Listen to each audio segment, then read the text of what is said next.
Todos conocemos a nuestro más grande poeta y escritor peruano, César Vallejo, uno de los personajes que ha alcanzado las más altas cumbres en la literatura universal y expresión poética del Perú. Pero ¿alguna vez se han preguntado, cómo influyó realmente el Grupo Norte en la vida de este gran poeta? Si te interesa saber esto y muchas cositas más, pues iniciemos el video. Primero hablemos un poco de César Vallejo. César Vallejo nació el 16 de marzo de 1892 en la ciudad andina de Santiago de Chuco del norte del Perú. Fue el menor de los 11 hijos de Francisco de Paula Vallejo Benítez y María de los Santos Mendoza Gurrionero. Creció en una familia cristiana de raza mixta y un dato curioso es que su familia quería que fuera cura, a lo cual él no se oponía en esa época, de ahí las referencias cristianas en sus poemas. Bueno, ahora sí hablaremos de la familia de Vallejo. Hablando de su familia, podemos recalcar que era la típica familia peruana de aquellas épocas, es decir, se basaba en una estructura patriarcal donde el padre era la cabeza de todo y la madre, por obvias razones, se encargaba de los hijos, pero a pesar de eso, él relata sobre su casa de la infancia como un lugar lleno de amor y felicidad. Ahora hablemos de manera rápida cómo fue su vida como estudiante. César Vallejo culminó la secundaria en la ciudad de Huamachuco en el año 1908 y obtuvo su bachillerato de letras en la Universidad de Trujillo en 1916. Posteriormente se trasladó a Lima para estudiar un doctorado en la Facultad de Letras de la Universidad Nacional Mayor de San Marcos. César Vallejo fue un estudiante muy aplicado, a tal punto de ganar varios premios, entre ellos el Gran Premio Contenta, que fue otorgado por su licenciatura en Filosofía y Literatura. Ahora que hemos rescatado lo básico de César Vallejo, hablaremos del Grupo Norte. Nuestro poeta César Vallejo tuvo una gran influencia en el Grupo Norte, así como también tuvo gran parte de literarios, filósofos, artistas, políticos, entre otros, lo cual se convirtió en un grupo intelectual por los grandes maestros que lo conformaban. El Grupo Norte tuvo una gran importancia en el desarrollo cultural del Perú, ya que varios de sus miembros destacaron en los campos de la literatura, del pensamiento y de la política, de tal forma que se centraron en los jóvenes universitarios para poder inculcar sus conocimientos y nuevos valores que hasta hoy en día persisten. Entre los muchos personajes que formaban parte de este grupo, podemos mencionar a Víctor Raúl Haya de la Torre, uno de los representantes más importantes del Grupo Norte. Fue humanista, escritor, orador y político.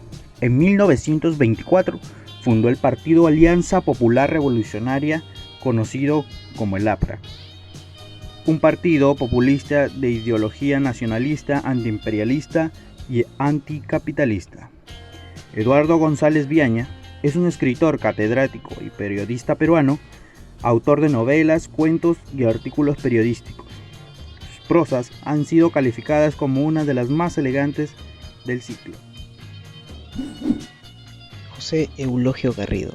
Su participación se inicia, consolida y culmina en la industria, desde 1910 a 1946.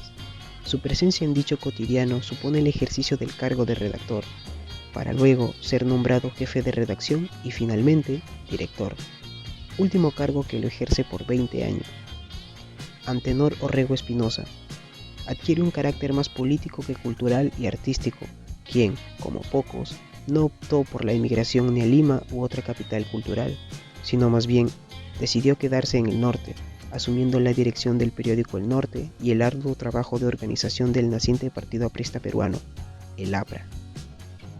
Alcides Espelucín, uno de los más eminentes miembros del Grupo Norte, el creador del libro La Nave Dorada. En el periodismo tuvo participación junto a Antenor Orrego en la creación del diario El Norte en 1923 y que se prolongó hasta 1930. El Grupo Norte estaba repleto de miembros que no solo compartían conocimientos e intelecto, sino también el compañerismo, y a causa de este generó la más grande expresión de hermandad y solidaridad, que trajo consigo un cúmulo de apelativos entre los integrantes, que lejos de ofender o causar burlas, solo acrecentaban la tan buena estima y aprecio que se tenían. El compañerismo que se tenían el uno al otro era muy grande, era tan grande que aunque hayan tenido ciertos contratiempos, la amistad prevalecía siempre. Ellos empezaron publicando sus colaboraciones en las revistas Cultural Infantil e Iris, también en los diarios La Reforma, La Industria y El Federal. Las revistas culturales significaron para el grupo el incremento de su prestigio y la ampliación de sus redes artísticas a nivel nacional. No obstante, la difusión de estas publicaciones fue mucho más restringida y su impacto más limitado que el de los periódicos. Una de las formas de aprendizaje literario o manera de ganarse la vida fue el acceso a la prensa, quien por medio de ella obtuvieron la entrada a la vida cultural de Trujillo y permitió que sus obras se leyeran en otras ciudades y medios del país. Además, el periódico fue un espacio de discusión en el que tuvieron cabida la política nacional e internacional. Este grupo, conformado en su mayoría por jóvenes que querían ayudar a ver la realidad de la sociedad, con el pasar de los años siguen siendo un gran ejemplo para la sociedad. Este grupo tiene una gran importancia, pues con su historia podemos aprender grandes valores como la amistad, empatía, entre otros. Además que siempre buscaban ayudar aunque sea de manera indirecta con sus obras. Por lo tanto, sus obras son un aprendizaje y reflexión constante para la historia. En conclusión, el Grupo Norte estuvo conformado por las mentes más brillantes de esta época del Perú, los cuales no se conformaban con la situación que afrontaban y decidieron aportar para su mejoramiento.